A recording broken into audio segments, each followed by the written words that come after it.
కేంద్ర ప్రభుత్వం కొత్త పెన్షన్ విధానాన్ని అమలు చేయడానికి రెడీ అవుతోంది. కొత్త ఆర్థిక సంవత్సరం ప్రారంభమయ్యే ఏప్రిల్ 1 నుంచి దీనిని అమలు చేస్తామంటోంది కేంద్రం. కేంద్ర ఆర్థిక మంత్రిత్వ శాఖ unified pension scheme short form లో యూపీఎస్ ని అమలు చేయడానికి సంబంధించి నోటిఫై చేస్తూ కీలక ప్రకటన జారీ చేసింది.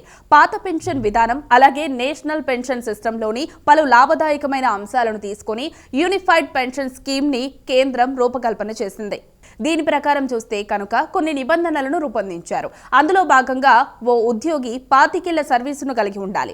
అప్పుడు వారు పదవీ విరమణ చేయబోయే చివరి ఏడాది 12 నెలల బేసిక్ శాలరీలో సగానికి సగం పెన్షన్ గా లభిస్తుంది. ఇక 10 ఏళ్ల సర్వీస్ తప్పనిసరిగా ఈ స్కీమ్ లో పెన్షన్ కి నిబంధన విధించారు. అలా ఉంటేనే పెన్షన్ దక్కుతుంది. అలా 10 నుంచి 25 ఏళ్ల మధ్య సర్వీస్ ఉంటే కనుక వారికి నెలకు 10,000 రూపాయలు దాకా ఫిక్స్ చేసిన మొత్తాన్ని పెన్షన్ గా అందిస్తారు. ఈ స్కీమ్ లో పెన్షనర్ మరణిస్తే ఆయనకు వచ్చే పెన్షన్ లో 60% ఆయన భార్యకు జీవితాంతం ఇస్తారు. ఇక కేంద్ర ప్రభుత్వ ఉద్యోగులు పాత పెన్షన్ స్కీమ్ ని అమలు చేయమని అంటున్నారు.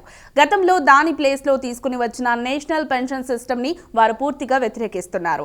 దాంతో మధ్యవాదంగా దీనిని కేంద్రం తెచ్చింది. ఇక నేషనల్ పెన్షన్ సిస్టమ్ యూపీఎస్ లలో ఏదో ఒక దారిని ఉద్యోగులు తమకు నచ్చిన తీరున ఎంపిక చేసుకోవచ్చని ఆప్షన్ ఇచ్చారు. పాత పెన్షన్ విధానం ఖజానాకు పెనుభారమని రిజర్వ్ బ్యాంక్ తో పాటు ఆర్థిక నిపుణులు కూడా హెచ్చరిస్తున్నారు. చాలా రాష్ట్రాలు కొత్త పెన్షన్ విధానం అమలు చేయాలని చూస్తున్నాయి. ఏపీ లాంటి చోట్లయితే సిపిఎస్ ని రద్దు చేయాలని, పాత పెన్షన్ అమలు చేయాలని పెద్ద ఎత్తున డిమాండ్ ఉంది. రాష్ట్రాల ఆర్థిక పరిస్థితుల దృష్ట్యా ఎవరూ పాత పెన్షన్ విధానం అమలు చేయలేరు.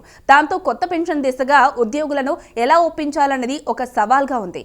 కేంద్రం అమలు చేయబోయే యూనిఫైడ్ పెన్షన్ స్కీమ్ ని చూసి రాష్ట్రాలు తమకు అనుకూలంగా పెన్షన్ విధానంలో మార్పు తెచ్చి ఉద్యోగులను ఒప్పిస్తాయేమో చూడాల్సి ఉంది.